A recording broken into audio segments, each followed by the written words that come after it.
Okay, sorry uh, for the difficulties, but we left off at the ayah where Allah subhanahu wa ta'ala said, "O you messengers, eat from the good things and do good deeds." We notice a particular ordering: eating and then doing. What's the benefit there? We mentioned. That you, you, you eat so that you can do the good deeds. Right. That shows the good wording and the meanings in the book of Allah, the most appropriate meanings, because it's the speech of Allah, the best speech. That's what we say in every time we give a talk. وَخَيْرُ الْكَلَامِ كَلَامُ اللَّهِ. The best speech is the speech of Allah, without anything you could object to, and there's nothing of bad wording. Why is it good wording? Because generally we have to eat and gain strength for our body, and then we can do. Right? It's understood. Because if we don't eat, then we're going to be weak and we can't do. So the basis of doing good deeds is first eating good things. All right. And we mentioned that in the hadith is a general uh, meaning, right? And then general advice, okay, in a, you could say, a linguistic meaning, right? But then he gave an example, sallallahu alaihi wasallam. He gave the example of a man who gives a long journey, goes on a long journey. He's disheveled, his hair, he's dirty, and he raises his hands in need, making dua to Allah, and says, Ya Rabbi, oh my Lord, oh my Lord. Okay, but he says it's very because he's eating haram things, he's drinking haram things, he's wearing haram things, and so on. So it's very unlikely that he would be answered his supplication. All right, we said this was an example of the beginning of the hadith was the general, okay, benefit, and then led by that or after that was an example. And this is a good way of teaching, we said. And we mentioned the hadith, the first hadith Umar, إنما الأعمال بالنيات, similarly has that right general statement and then example, right, about the actions being with intentions, and then the example of the hijrah, the migration, all right, as an example by which you can apply that intention, either good or bad, okay, upon the example, the hijrah. What's another hadith we took now that mentions an example? We've taken so far 10 hadith. Yeah. The one about staying away from the doubtful matters. Right. إن الحلال بين وإن الحرام بين وبينهما أمور مشتبهات. And then it says كالرائي يرعى حول الحمى يوشك أن يقع فيه. The hadith about the halal is clear, right? And the haram is clear. Hadith An-Nu'man ibn Bashir, the Sahabi, said that the Prophet ﷺ said that halal things are clear, haram things are clear, and between there are gray matters, which are unclear. That's a general, you could say, a intellectual meaning, but it's not a practical meaning, right? It's not a day-to-day thing. You understand something which is intangible, which is logical by tangible examples. So what's the tangible example he gave? Like the shepherd who is grazing around the sanctuary, the private land. He may get close. Once he get close to it, he may fall into it, meaning a sheep may start to graze in the prohibited area. And that's the example, because as you get close to the sacred area is the clear haram, right? The sanctuary. You get too close, meaning you get too much into the gray area, right? Then you may fall into the haram. All right. So that's another good way of teaching, and the example from the Sunnah of the example to clarify the intangible meaning. Okay, so next hadith number 11 today.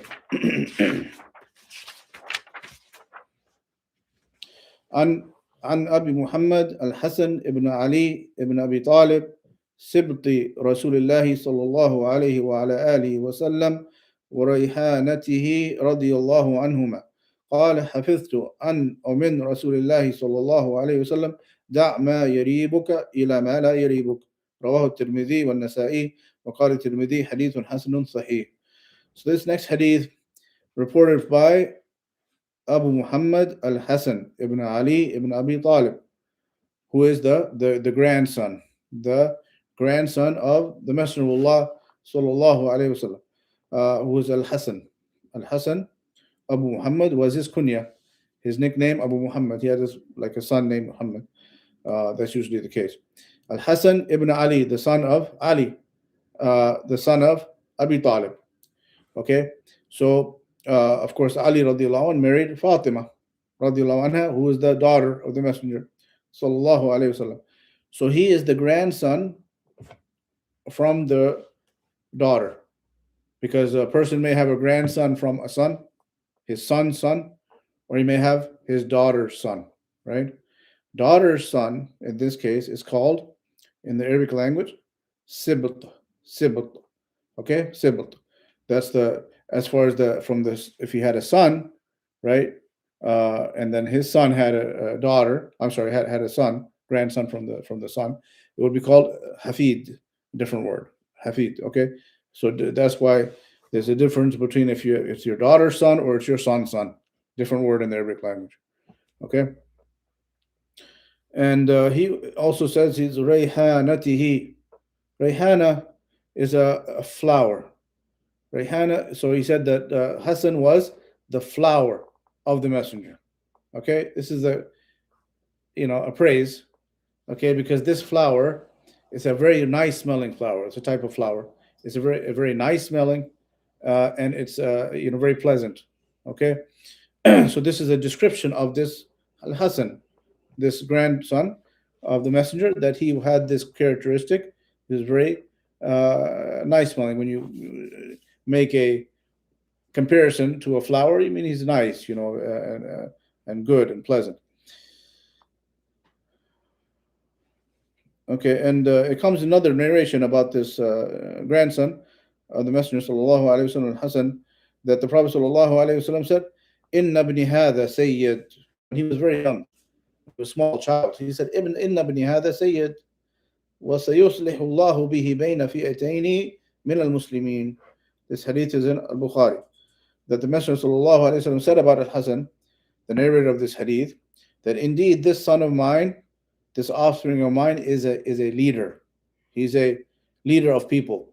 Okay, it's a praise. He's someone who of high stature, of high rank. Okay, he's a leader, although he's just a child. وَسَيُصْلِحُ اللَّهُ بِهِ بَيْنَ فِئَتَيْنِ مِنَ الْمُسْلِمِينَ. And indeed Allah will cause reconciliation through him between two big parties of the believers, okay, who are at odds. He said in the future, meaning when this Hassan grows up, there's going to be two parties, big factions of Muslims at odds, and he is going to be through by which Allah brings peace between them. Okay. And هذا من علامات النبوة. This is from the signs of prophethood. Okay, that what is the sign of a prophet? From the signs is that when he says something, okay, to happen in the future, it happens as he said. Okay, and there's many examples of this for our Messenger sallallahu alaihi wasallam and all the prophets and of prophets who came before. So this happened when, after Ali radiallahu anh, the Khilafah after the Messenger was to Abu Bakr, then to Umar, then to Uthman, then to Ali.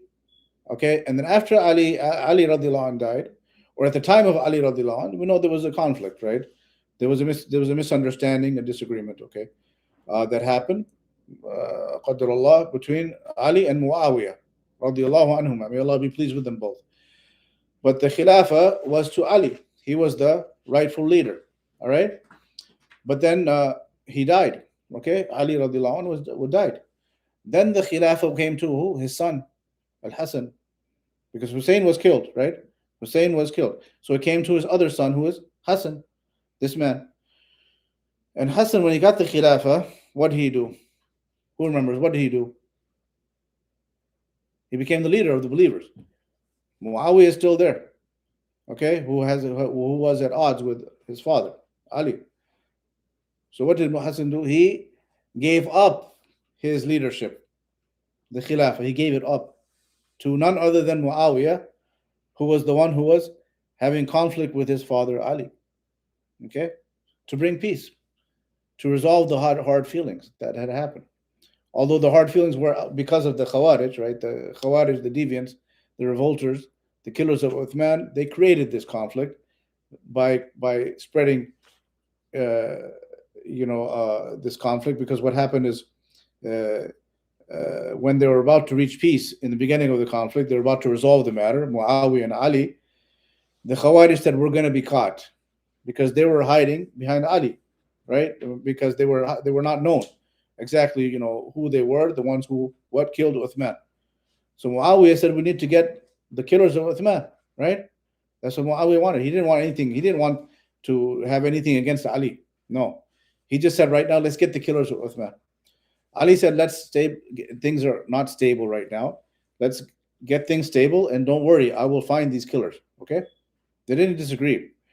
So when they came to resolve the matter, then what? The night came, and the Khawarij started to throw arrows and spears and weapons from the camp of Ali to the Muawiyah, and from the camp of Muawiyah to Ali, right? To make it seem like there was a conflict, or that they were at odds, or their soldiers were at odds. But no, it was these traitors who were doing it. Okay, and once the fire gets rolling, it's hard to stop it now. You know, once the people start, blood is spilled, it's hard now to stop it. So it took some time, and it took, it was hard. So when the point is, that's how it started. Okay, there was a conflict, misunderstanding. The point is that when Ali radiallahu anh, when he died, then it came to Hassan, Al Hassan. Al Hassan, he did what? He gave it up to Muawiyah, right? So this is exactly uh, the what do you call it? The occurrence, or the fulfillment of the prophecy. The prophecy was that this Al Hassan is going to make peace, and it did happen exactly when it came to this time, and it was peace after that. And the scholars say, "أن الحسن أفضل من أخيه الحسين." Shaykh Ibn Uthaymeen said that the scholars, it's known that Al Hassan هو أفضل من أخيه الحسين. They're both Sahabi. Al Hussein is also a great Sahabi, min Ahl Bayt, okay, radiallahu anh. But Al Hassan was better, okay. He was the one who did these great acts from this peace between the Sahaba. Uh, so we see that the Shia, the Rafida, the 12 Imamers and such, why do they focus on Al Hussein? They make no mention of Al Hassan. I was going to ask you that question. Actually. Yeah, although Al Hussein has narrations, he has Hadeeth, he has great history, great actions. No mention. Only Al Hussein, Al Hussein, Al Hussein. Because they're trying to take advantage, okay, of the mourning, the emotions of people, okay, and stir up the emotions. So because people, when they become emotional, because it was an emotional event, Al Hussein was killed. Everyone knows that he was killed. It's an emotional event. Then people, once they become emotional, they can be stirred into action and to do things which they would not do normally. So that's what this Shia Rafida, this is what it's based on, to create emotions and get people into this turmoil and stir them up, such that they would start to now be easy to steer, easy to lead. If we can take him. Why? Because it's known that when people are calm, okay, they're reasonable. But when people get emotional, they start doing things which are unreasonable. Okay, and that's the reason why they focused on Al Hussein.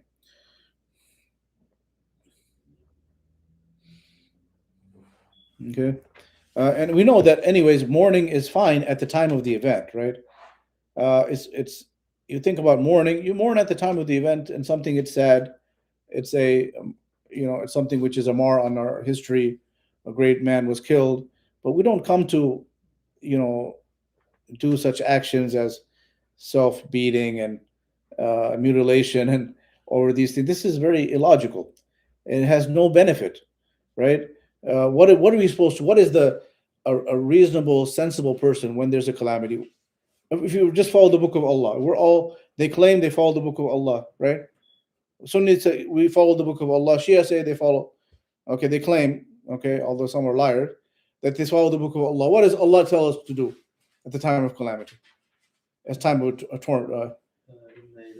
Inna lillahi wa inna ilayhi raji'un. Allah said, الذين إذا said لنبلونكم بشيء من الخوف والجوع ونقص من الأموال والثمرات وبشر الصابرين الصابرين. Allah said, give glad tidings to the patient ones at the time of calamity. الذين إذا أصابتهم مصيبة قالوا إنا لله وإنا إليه راجعون. Those who, when the calamity befalls them, they say, Inna lillah, we belong to Allah, meaning Allah, we are just servants. Allah decrees whatever He wills. We belong to Him. We are His servants. It's not up to us to decide who's going to die and who's going to live. He decides, Allah. We could take our soul, just His soul, Al-Hussein, whenever He decided. وَإِنَّا إِلَيْهِ رَاجِعُونَ. And we're going to return to Him. Okay? So, then we be patient. Okay? If there's something we can do, as far as getting the killer and so on, that's fine. But what are we going to do now? 1400 years later, are we going to find the killer? Why are we beating ourselves up? Okay, over this and this well-known hadith about the prohibition of self-striking, and this is the actions, of women. Some women. That's mentioned in the hadith that the women in the time of calamity, they would beat themselves, tear their clothes, right, and this and that, and wail and scream. This is not respectable behavior in any society.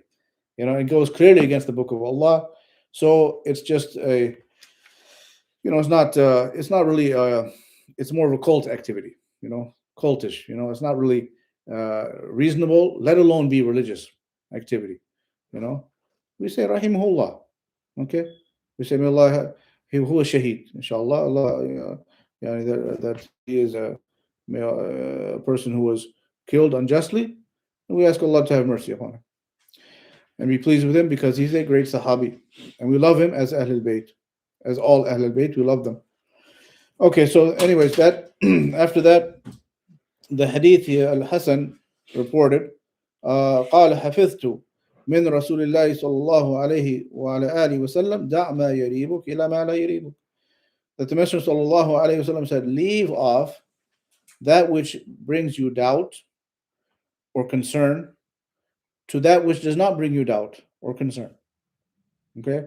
Because some things we're going to encounter in our life, whether in our religion or in our dealings or in our day-to-day affairs, there's going to be doubtful matters or things that are worrying, causing confusion. We're ordered in this hadith not to dwell on those matters, but to leave them and go to things which are that give us clarity, okay, and lack of confusion. Okay, that's generally, for example, the Shaykh says in the book, وَمِثَالُ ذَلِكَ فِي الْعِبَادَاتِ. Shaykh Ibn Uthaymeen said, rahimahullah, the example of that in the worships. This is the second page. He says, رَجُلٌ انتقض وضوءه. قال ومثال ذلك في العبادات. You see it? رَجُلٌ انتقض وضوءه. The example of that in the worships. A man who he breaks his wudu.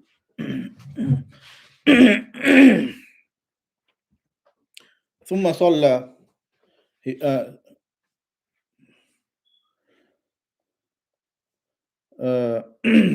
ثم صلى. He breaks his wudu, right? And then he prays, okay? But he doesn't remember between breaking the wudu and praying, did he wudu? Then his prayer is invalid, because la salata illa bi tahara, bi wudu. Okay? وَبَقِيَ فِي قَلَقٍ. So he's in a confused state now. He doesn't remember. Okay? He remembers for sure. The last thing he remembers, he broke wudu, right? It came like lunchtime, okay? He remembers clearly, I went to the bathroom, right? Clearly, I went to the bathroom. And then now Dhuhr comes and he's like, and he prays. But then he says, wait a second. After the prayer, wait a second. I don't know if I had wudu or not. Okay? So he's in a confused state. فَنَقُولُ دَعْ مَا يَرِيبُكَ إِلَى مَا لَا يَرِيبُكَ. So we respond, and we tell him the solution is the hadith. Leave that which gives you doubt to that which does not give you doubt. Okay? فالريب هنا صحة الصلاة وعدم الريب أن تتوضأ وتصلي. So what is the doubt? The doubt is the prayer acceptable? Did his prayer count or not? That's his doubt. So how would he? So leave that which gives you doubt to that which does not give you doubt. So what would not give him doubt? What would remove his doubt? Huh? Certainty. So what should he do in this case? Right. So what's the last thing he's certain of? That he wasn't on That he broke his wudu. Exactly. So you go back to the last thing. So what does he have to do now? Make wudu and pray again. That's it. The last thing you're certain of. Go back to that. Exactly. So the opposite is true. A person who عكس المثال السابق رجل توضأ ثم صلى وشك هل انتقض وضوءه أم لا. The opposite example, that a person he makes wudu for sure. I made wudu for dhuhr. Okay, I'm sure, and I prayed dhuhr. Okay, upon wudu, I'm sure. And then now asr time comes, right? But he has a doubt. Did he go to the bathroom between dhuhr prayer and asr or not? Right? So what does he do? He has a doubt. What?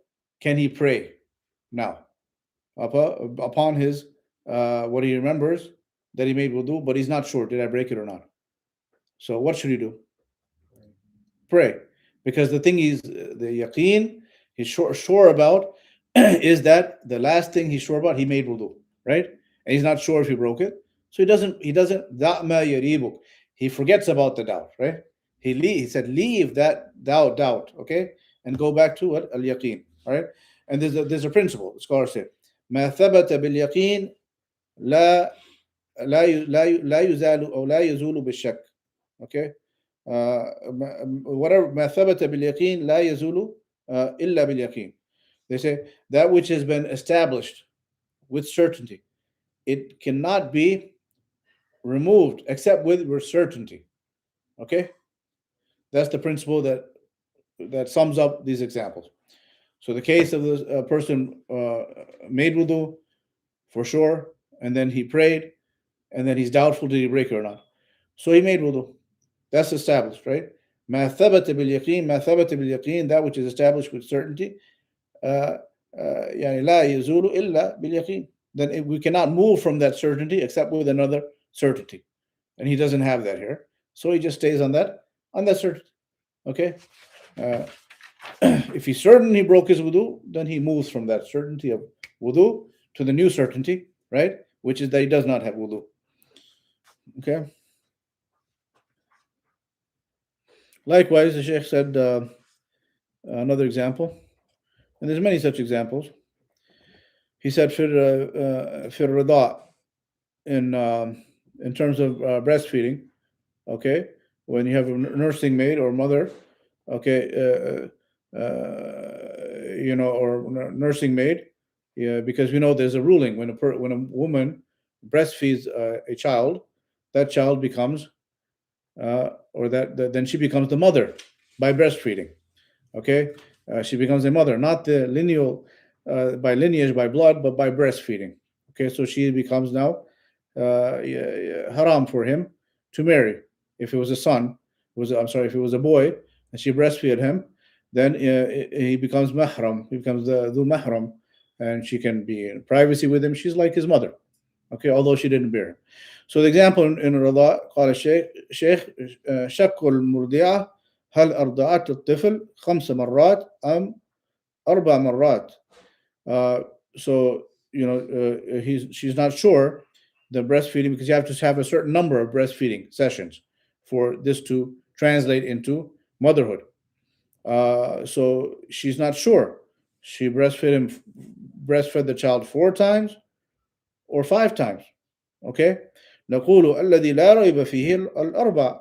So what is the doubt? The doubt is what? In the fifth one, right? She's sure four for sure. Okay. The fifth one she's not sure. الخامسة فيها ريب. The fifth one there's doubt.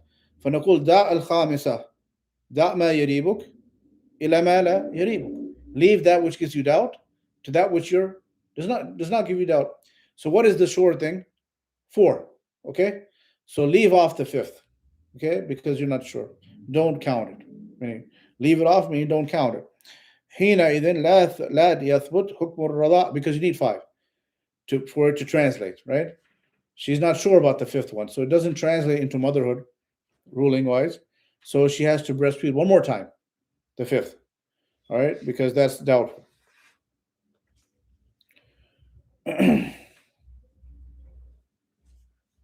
Another example, مثال آخر.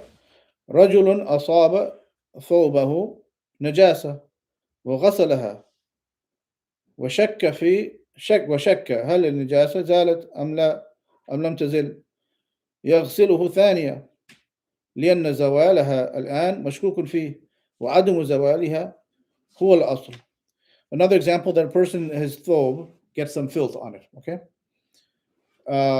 Okay, and then he washes it, but he has a doubt whether he washed it completely, okay, or not.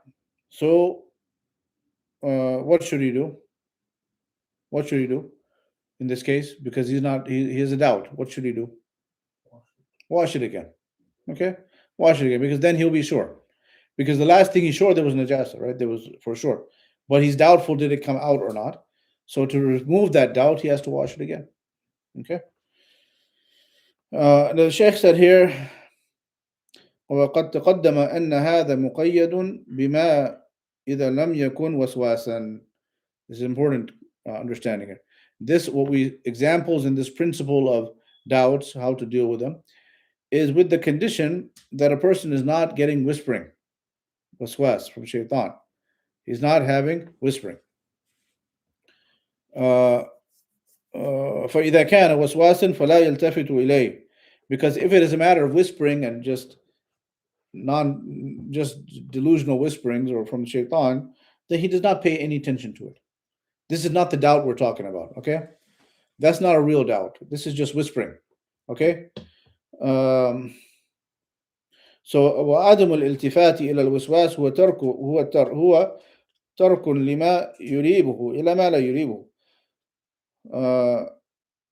So لهذا قال العلماء رحمهم الله الشك إذا كثر فلا إبرة فيه.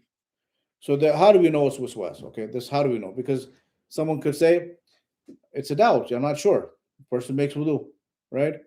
And he's not sure if he did the wudu correctly or not. So he does it again. Okay, and then he's still not sure, so he does it again. Okay, and then he does it again because he still have a doubt. He could do it 10, 15 times, and he's still not satisfied, right? This is not the doubt that applies in this hadith. This is waswas. How do we know? Because the scholars say when something happens a lot, abnormally, all the time, then you don't pay any attention to it. Okay? Yeah, so you apply this hadith, right? How do you apply this hadith? You don't pay any attention to the whispering. Okay? That's the doubt. The whispering is the doubt. Okay? So you have wudu, right? Just be satisfied you have wudu. That's it. The whispering is the doubt. Leave it alone. Don't follow it.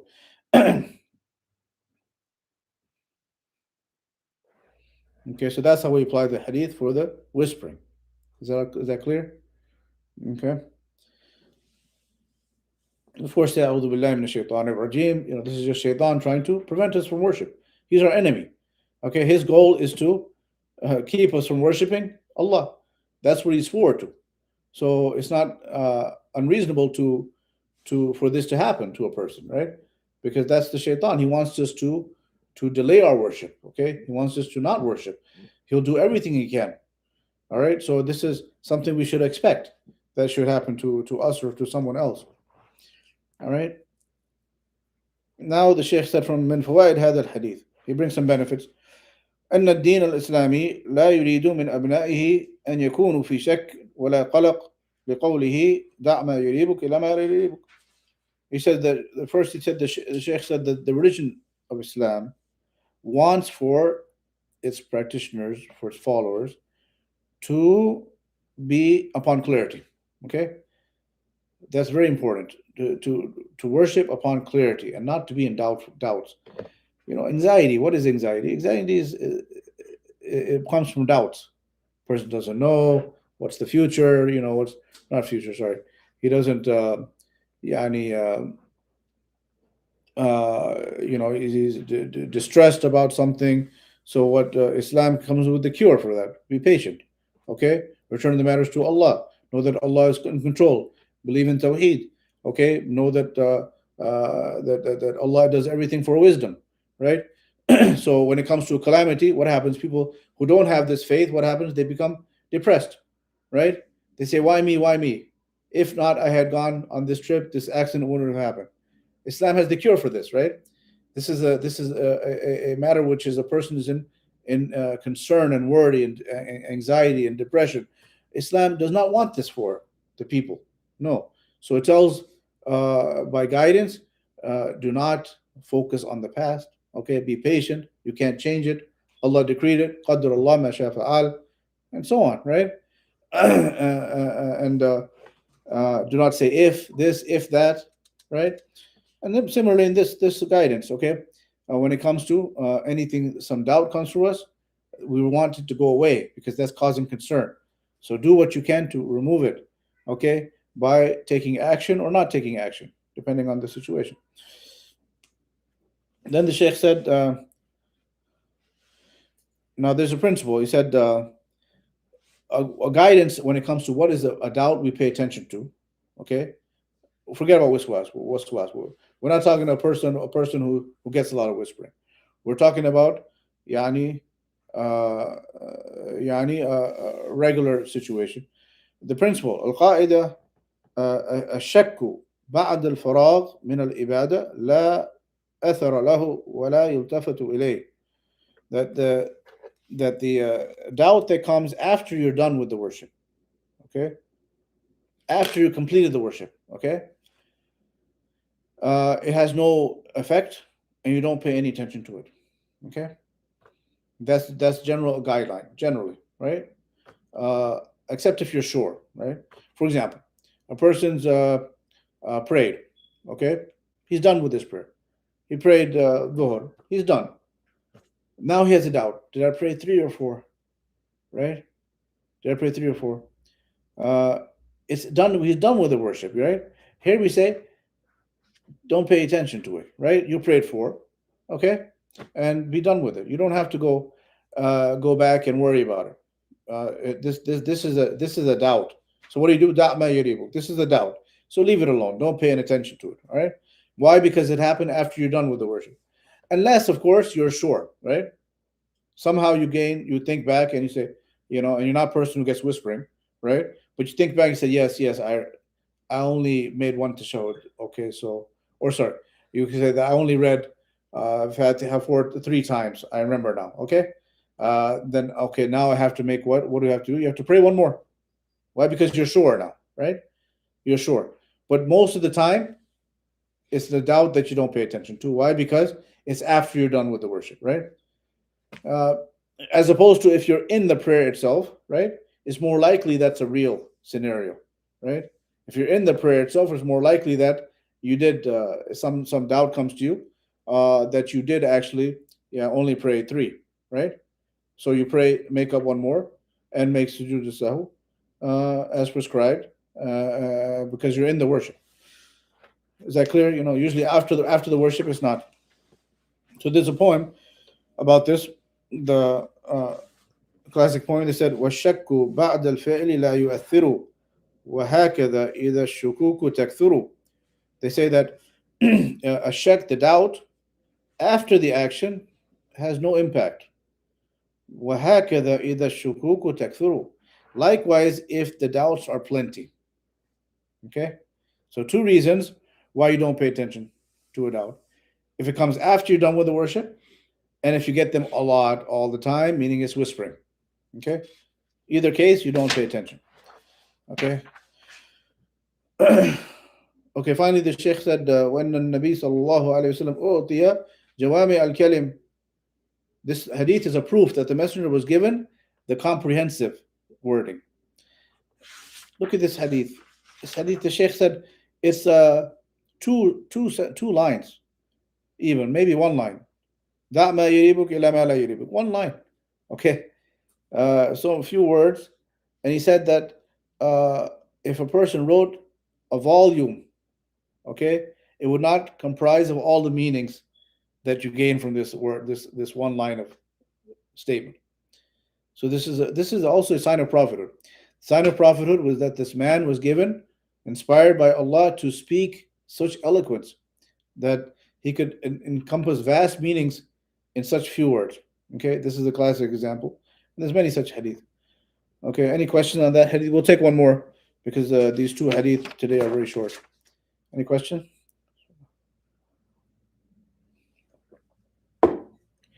الحديث الثاني عشر, number 12.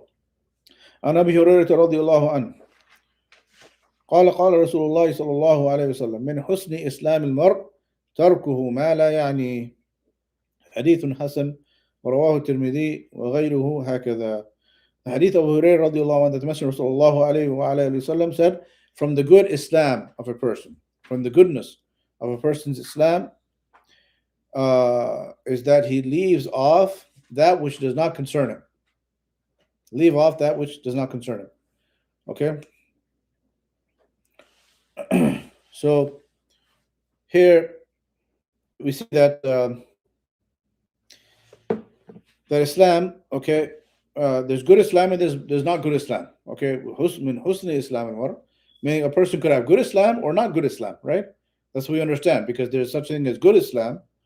That means it's understood there's something which is not good Islam, right? So how does a person establish good Islam? By these guidelines, okay? For example, in this hadith, by not concerning himself with things that are not his business, okay?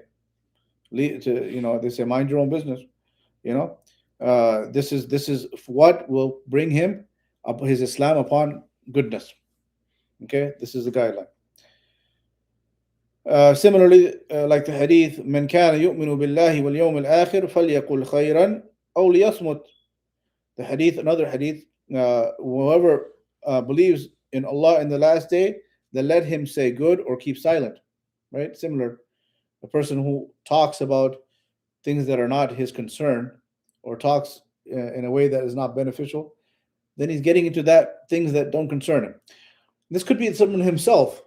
He just wants to get into some topic, okay? That's not his concern. It's not something that affects him. All right, it's his brother's concern, or it's a masjid affair, or it's this someone, two people are having a business deal. He wants to get involved. All right, it's not his business, right?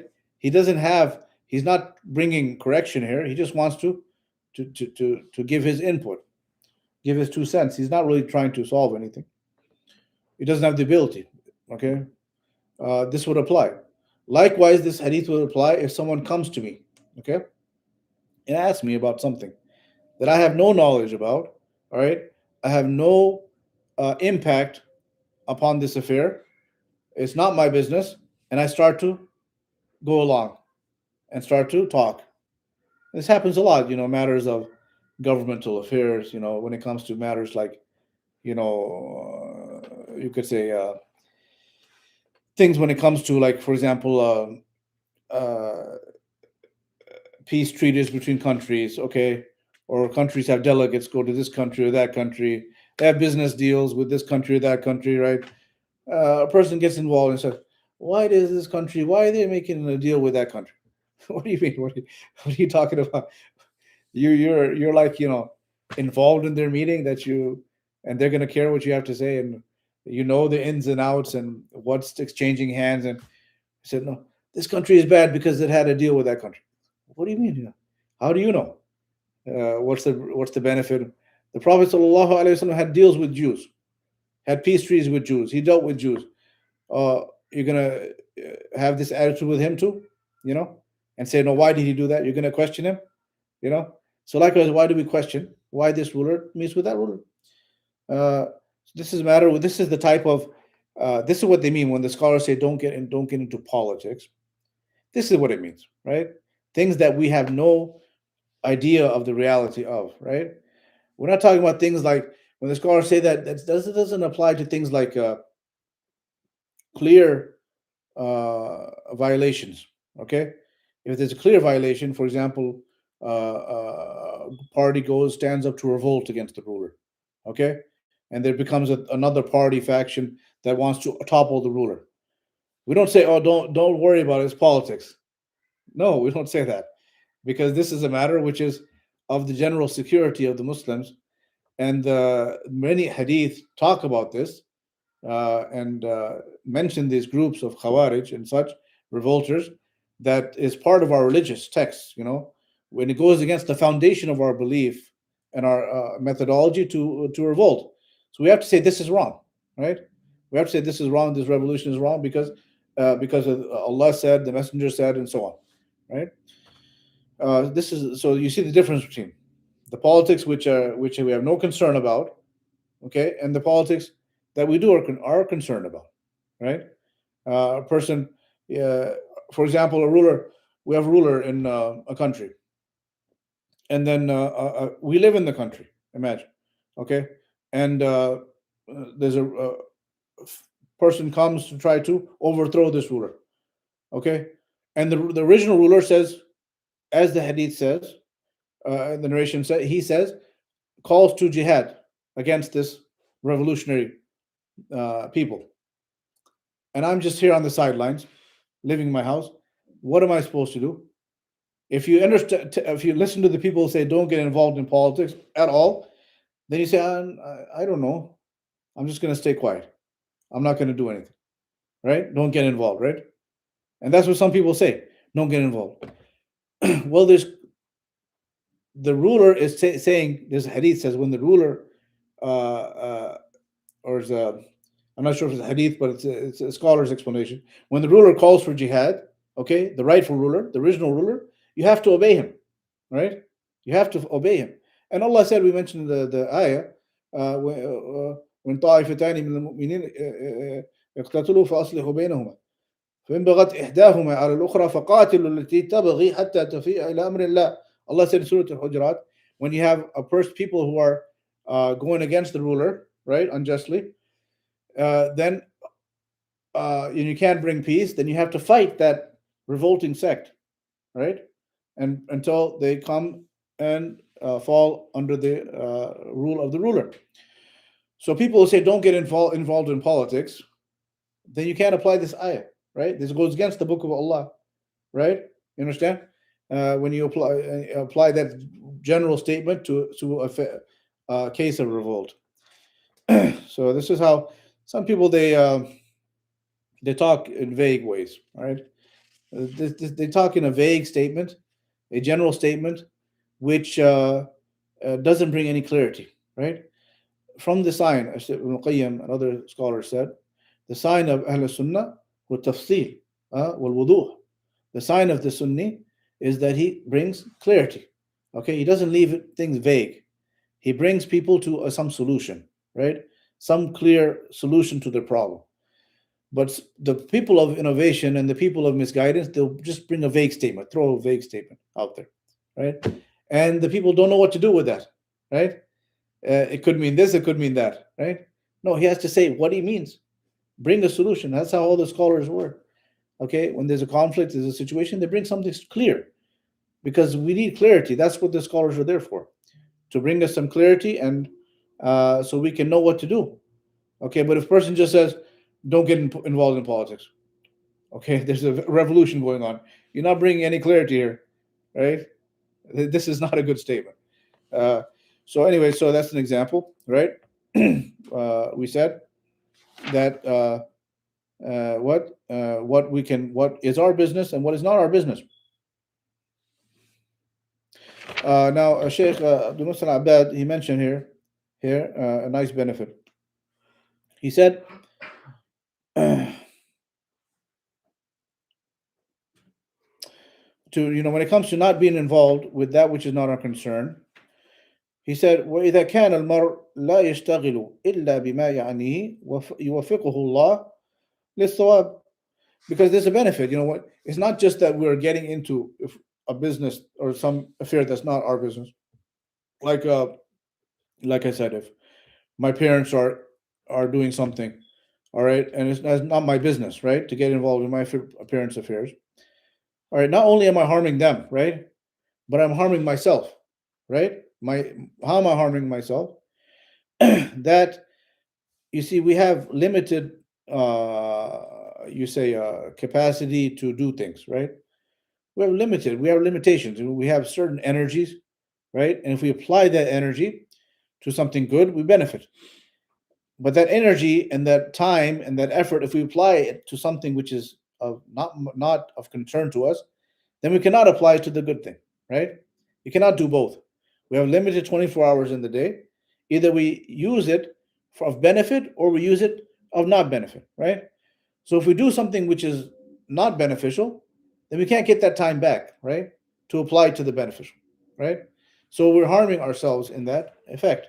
We're spending that valuable time, we can't get it back. Okay? So we've lost out on the good opportunity by getting into things that are not our affair. Okay? So that's why the Imam Shafi'i rahimahullah, he said, Sahibtu Sufiya Sinin. Imam Shafi'i, he said he's been with the Sufiya, for many years. I'm not sure, maybe before he saw their error.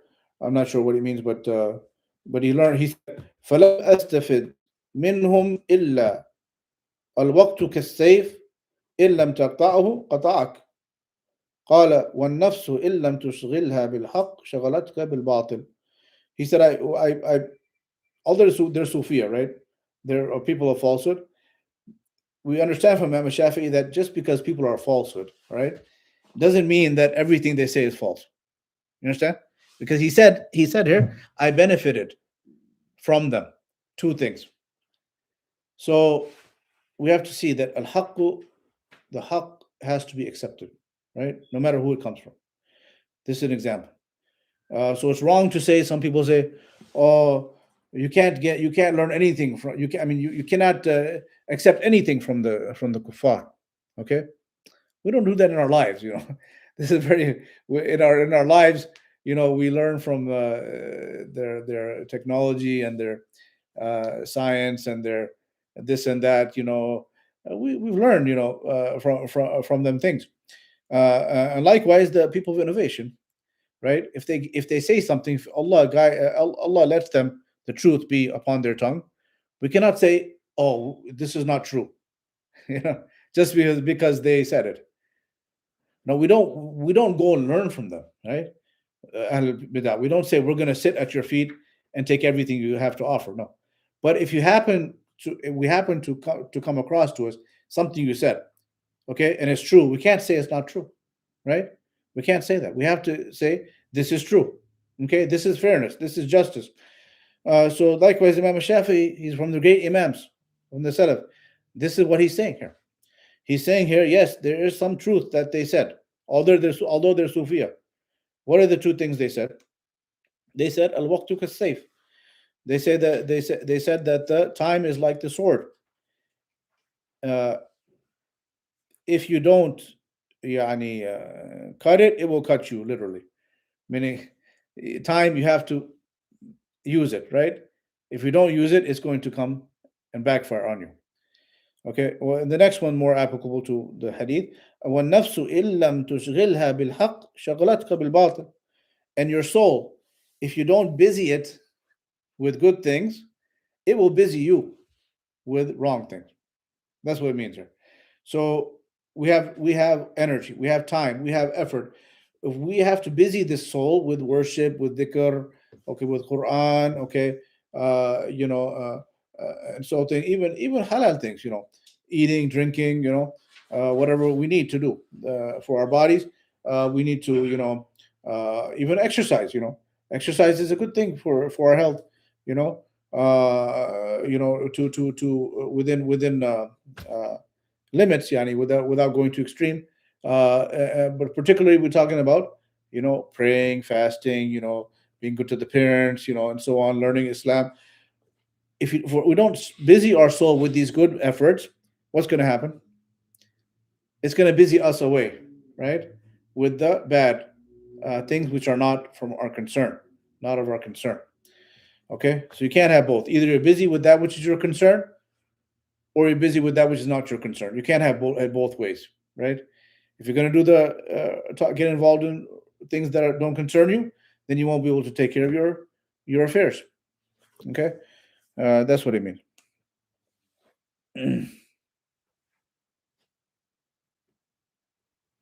Yeah. Then the Shaykh Ibn Uthaymeen, he said, from the benefits of this hadith,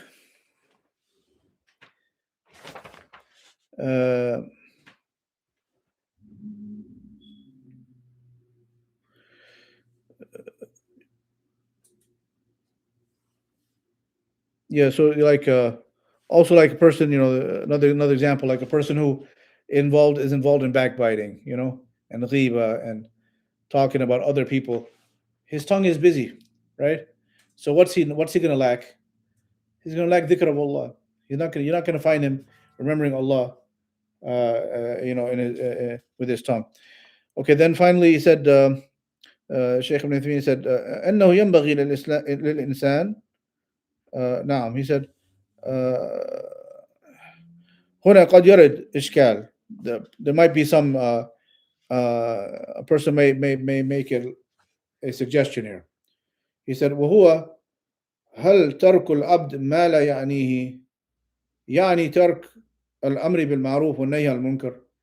He said the hadith says, من حسن الإسلام المرء ترك ما لا يعني. When the good Islam of a person is to leave off that which is not concerning. So a person may come and say, wait a second, does that mean we're not supposed to order the good and forbid the evil? Does that enter upon this meaning? Because I see a person doing haram. He's not praying at the time of prayer. He's going to a place which is bad for him. Should I? It's not my business. I don't need to get involved. Is that what this means? No. In this case, it is our business, right? Because we're ummah wahida. We're one ummah, right? And we have to, we feel when one person does something, it affects us because we're one body, as in the hadith. And so these affairs of the people disobeying Allah, this is a general affair, right? As long as we're capable of giving the advice, we have the knowledge, okay, we have the wherewithal, the wisdom to give him that advice, then this is a responsibility, and this does concern every Muslim. Everyone who's capable has to give that advice. And al-amru bil ma'ruf and nahy al-munkar is mentioned so much, For example, Allah said, لُعِنَ الَّذِينَ كَفَرُوا مِنْ بَنِي إِسْرَائِيلَ عَلَى لِسَانِ دَاوُودَ وَعِيسَى بْنِ مَرْيَمَ ذَلِكَ بِمَا عَصَوْا وَكَانُوا يَعْتَدُونَ كَانُوا لَا يَتَنَاهَوْنَ عَنْ مُنْكَرٍ فَعَلُوهُ لَبِئْسَ مَا كَانُوا يَفْعَلُونَ. Allah said in this ayah that the people of disbelief from the children of Israel were cursed. The Jews, they're cursed upon the tongue of Dawood, wa Isa ibn Maryam, on the tongue of Dawood and Isa. Why? Because of their disobedience and their transgression.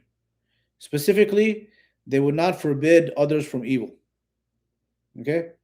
When they did not forbid the evil that their people were doing, they just let them go and do whatever they want to do, and this is not my business. They brought upon themselves the curse of Allah, right? So this is not obviously what is meant in this hadith. All right, so that's inshallah, that's clear. And any questions? Another thing I want to say quickly to wrap up the hadith, the first hadith, دع ما يريبك إلى ما لا يريبك. Additional example of that, things that give you doubt. It could be not just things, right? Not just day-to-day worships, but people, all right? Or people or places, okay? So if there's a person or a place that gives you doubt, okay, then from then we should leave that, okay, and go to a place or a person that does not give us doubt. All right. So likewise, like Sheikh Rabi' rahimahullah, Sheikh Rabi' said, uh, يعني, it's a long statement. We'll just summarize it. That he said, فلا تأخذ دينك إلا من الأمناء الأتقياء لا من الغشاشين ولا من المتسترين الغامضين وإنما صاحب السنة الواضح الجلي. Okay, he said that do not take your religion knowledge except from the trustworthy one, from the pious one, not the people of trickery and deception, not the cheating, deceitful ones, and not from those who hide behind vagueness. Okay, right? Vagueness and lack of clarity. He said you should only take from the person of Sunnah who is clear. All right, like I said, when the scholars bring clarity, all right, that's their job. When there's a fitna, when there's a conflict, they bring clear statements, right? That's Sahib Sunnah. Sahib Sunnah al-Wadih, has wuduh, means clear. He doesn't give a vague statement. When you see someone talking in vague, unclear statements which don't bring any solution or resolution, then know that this is not the person to learn from. Okay, this is a sign. So although you may not have, you may not have you don't have to say that he's upon misguidance or whatever, but you say, the person is not clear, right? That's enough. That's enough to say, okay, that I'll steer clear and go with the person who's clear. And people say this is wrong, but you say this is how our scholars judge. All right, that stay with the clear one. All right. Ibn Sirin also said, Imam Ibn Sirin said, إن هذا العلم دين فلينظر إن هذا العلم دين فلينظر أحدكم ممن يأخذ دينه. So كما قال, he said that this knowledge is the religion. So a person should be careful from where he takes his religion. Okay, so how is one careful? How does a person may not know everything about this teacher, right? But you can have a sense, right? If he's saying something which is wishy-washy, you ask him a question, he doesn't give you a clear answer, right? He gives you something just roundabout that that skirts around it. Okay, no, this shows that he's hiding something. All right, if he doesn't know, he doesn't know. That's fine. Nobody has to know everything, right? But if you find the sense he's dodgy, he's trying to dodge like a fox and not giving you an answer, although he knows, then so this is not wudu. This is not the way. Okay, because what is Salafiyya? What is Sunnah? Sunnah is clear, right? We don't have any hidden groups or hidden agenda, right? We don't have secret meetings that only we know and everyone else doesn't know, right? This is not Sunnah. Sunnah, we are what we are in private and public, right? The Sunnah is for everybody. We don't have memberships. We don't have these groups and organizations. We have everyone. Anyone could be in the desert, in the man, woman, child. Anyone could be Salafi, Sunni. Okay, because it's public knowledge. It's not our religion. Hada Dinullah. It's not my religion. Okay, it's not my aqidah. It's not my book. The scholars, all they do is they quote from Allah and the Messenger. Okay, the religion is Allah's religion. It's public domain, right? A person who tries to make it private property, I say no. I don't want to. I'm not going to say. I'm not going to talk. But you know. Okay, why are you hiding? What did Allah say? لقد أخذنا ميثاق وإذ أخذ الله ميثاق بني إسرائيل what's the ayah? لتبينن وإذ أخذنا ميثاق الذين أوتوا الكتاب لتبيننه للناس ولا تكتمونه. Allah said, and remember when you took the covenant, you're going to make it clear to the people. You have to. That's your job. Make clarity. Okay? ولا تكتمونه, don't hide. This is not the way. This is a responsibility you've been given and trusted with the knowledge. You have to tell people. But people who want to hide the knowledge and play games, that shows that this is the person. دع ما يريبك إلى ما لا يريبك. Okay, leave them alone. because they're playing games. Okay. Any questions on that? Yeah. It's not really related, but I think you mentioned something about like if you pray like for example Dhuhr, and then you do 3 rakats and you finish, you can pray just one just to finish it. Right. Because the first 3 are short. Yaqeen 3. So you just stand up, pray one more, and it would be like the 4th rak'ah of Dhuhr, and just Fatiha and so on, and Tashahud, and then make taslim, and then make two sujood sahu. 2 sujood after salam, and make 2 sujood, and then make salam again. That's how you do. And when we say doubt, doubt is something, it's not mentioned here, but scholars mention doubt is something which is different than ghalabat al-dhann. Okay, ghalabat al-dhann is something which is you have a likelihood in your mind, right? Like you prayed like a dhuhr, right? Then afterwards, if you have a doubt on the 4th one, you're 50-50. Doubt generally means 50-50. 50% you prayed, 50% in your mind you didn't pray. That's a real doubt. Okay, that's real doubt. In that case, you have no choice but to pray the 4th, right? If you have a real doubt. Now the other possibility is you have what's called ghalabat al-dhann. You have like you're in your mind you're 70-30. Yeah, 70% in your mind. Yeah, I did make the 4th, right? And 30% you didn't, right? So you build upon the 70, right? So you say I prayed, right? So it all depends on how the level of uncertainty you have in your mind. If you're more uncertain than more certain than you are uncertain, then you can say it's not doubt. You don't pay attention to it, okay? But if you're more 50% or more uncertain, or then you can't count that 4th rakah, right? Okay. Any other question? Shall we stop there? Allahu ta'ala a'la wa a'lam. وصلى الله وسلم وبارك على نبينا محمد وعلى آله وأصحابه أجمعين.